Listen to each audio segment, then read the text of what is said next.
thườn thì ra coi là thể viên rộp khé mô lợn ní cục krương tiếng kèn tiếng cần đạp đáy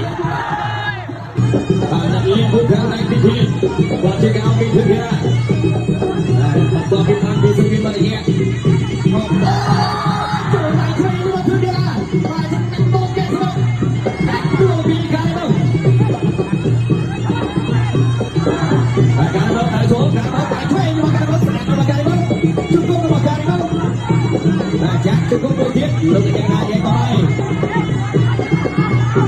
Dia cukup berbagai mau, cukup berbagai, cukup kali mau, cukup dia, cukup kali mau, cukup dia. Lu kejaga dia koi. Karena cukup lebih bagi dia, ada cukup berbagai mau. Lebih dia.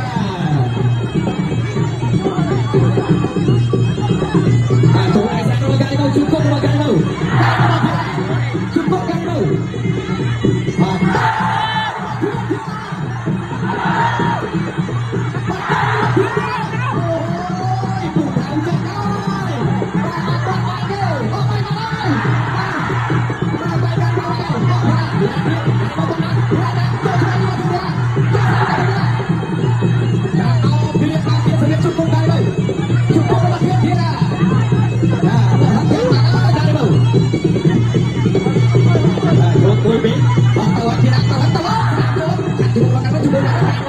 Cukup gak mau, cukup makan mau, cukup gak mau, cukup gak mau, cukup dia makan mau, lu jangan tertuju lagi. Nah, tuh dia,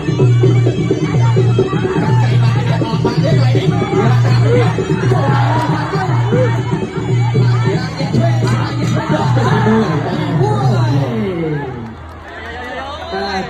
TV, coba kami semangat TV. Cukup kali, cukup kali.